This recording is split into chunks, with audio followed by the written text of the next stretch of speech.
What's going on, guys? Welcome back to another repaint video. In the video today, I'm not going to be fully repainting this T-Rex. What I'm going to be doing is enhancing some of the features that are already on it. Now, I'm not going to paint the body green. I'm going to leave the green the way that it is. I'm going to leave these stripes how they are, and I'm just going to be adding some more detail to it just to kind of make it pop a little bit more. On top here, obviously, you know, this is supposed to be the bull T-Rex from the Lost World, so it's missing that yellow on top. So I'm going to add that with the airbrush. I'm going to put some detail here around the eyeball and darken that up a little bit, and just do some general washing on it, and just kind of give it some shadow and stuff. Bring the green down into the jaw a little bit, paint the claws, you know, things like that. And I think with just a little TLC, this could look really good. So I think that's what I'm going to try and do today in the video. So we're going to go ahead and get started. Alright, so I'm going to start off by taking the T-Rex completely apart. I have not put the tail in yet, so it makes it a little bit easier to warm up all the joints on the inside and just crack it open real gently. I ran the hairdryer up and down both of the sides here, and it just kind of softens up all those little pegs on the inside, and it helps it pop open a little bit easier. And it's really just held together on the inside. All the little joints are held together with little screws, and so I'll just take those out. It's really just going to make this whole painting process a whole lot easier, because all the articulation joints on this T-Rex are really difficult to paint around. Sometimes they can have a tendency to scrape the paint right off. So just disassembling the entire thing will just make it a whole lot easier. Plus you get to see what it looks like on the inside, so it's kind of cool. So I'm going to start off here with the head, and I've got a little bit of dark green, and I'm going to just start layering some dark green around the eye in the head area, just to kind of give it a little bit more life, because I feel like it is lacking that dark eye socket like it has in the film. And now I've covered up the inside of the mouth because I don't want to get too much overspray on it with a piece of paper towel. And I'm just going to start building up some green here on the bottom part of the jaw. Now I'm taking some yellow ochre, and I'm going to put it on the these little snout area right here. I'm going to cover up the black stripes that Mattel had put on because they kind of look out of place, and I'll put my own stripes on later on. But this is just Createx transparent yellow ochre from the Wicked Colors line. Now I'm doing the same thing on the back of the head here. I'm just building it up.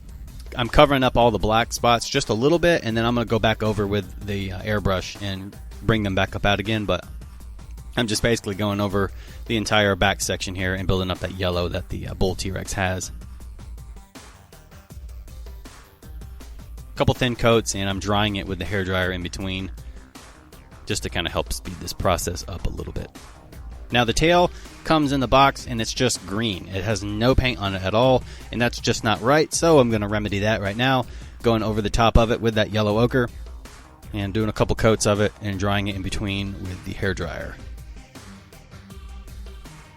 Now I'm taking a mix of paint here. This is white, tan, and a little bit of light green to match that belly color on the bottom of it to finish it off where they left off on the factory.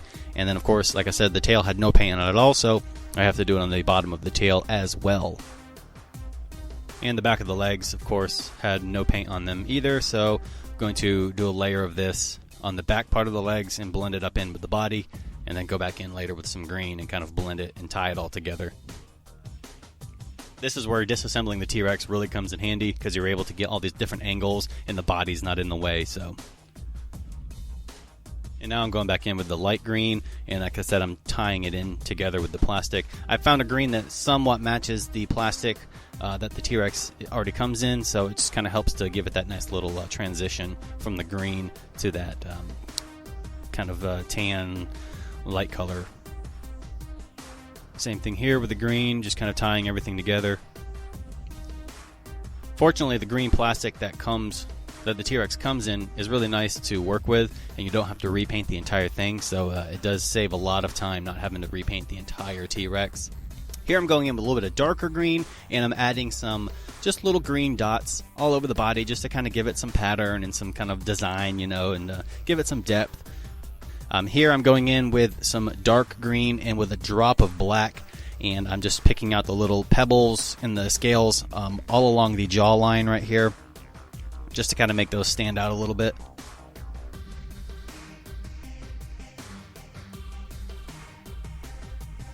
So now I'm going in with a very thin mix of sepia and a tiny, tiny drop of black.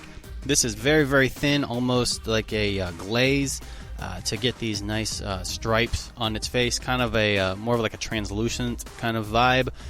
But you got, when you're doing stripes like this, you want to get them real thin at the tip. You want to make sure that your paint is thin, that it flows good on the model. So always remember to thin whatever it is that you're putting down on the model. Thin it down, because it'll really make your life a whole lot easier when it comes to doing stripes like this. Even if it looks like it's not a lot, do a few coats of it, but keep it nice and thin. It will literally be the greatest thing that you will ever do when it comes to repainting. It'll help out a whole lot. So the head is looking really good. I'm very pleased with the way that it's turning out.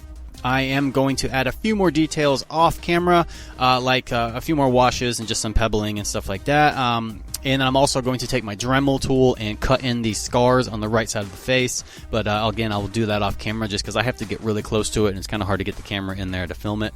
But you get the general idea of what to do. Now I'm going to finish off this thing by doing the tail. I'm going to lay the stripes down on it. And then I'll go back in with some of the dark green and blend it all together, tie it all together, add the little green dots, make it look all cool, and then put it all back together, and then this thing is done. So, of course, no Bull T-Rex repaint would be complete without a custom Eddie Carr action figure to rip in half, and I have made one just for this video. He is actually a kit-bashed figure made from the legs of the Raptor trainer Owen. His upper torso is the torso of Han Solo, and his face is actually the Phantom Menace Obi-Wan Kenobi head, because they really don't make a whole lot of balding middle-aged guy action figures, so I kind of had to work with what I had. But I painted him to look as close as I could to the Eddie Carr from the Lost World movie, and I think it turned out really great.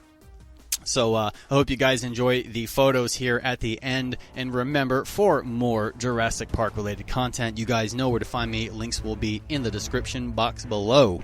You guys enjoy the rest of the video, and I will see you next time. Take care.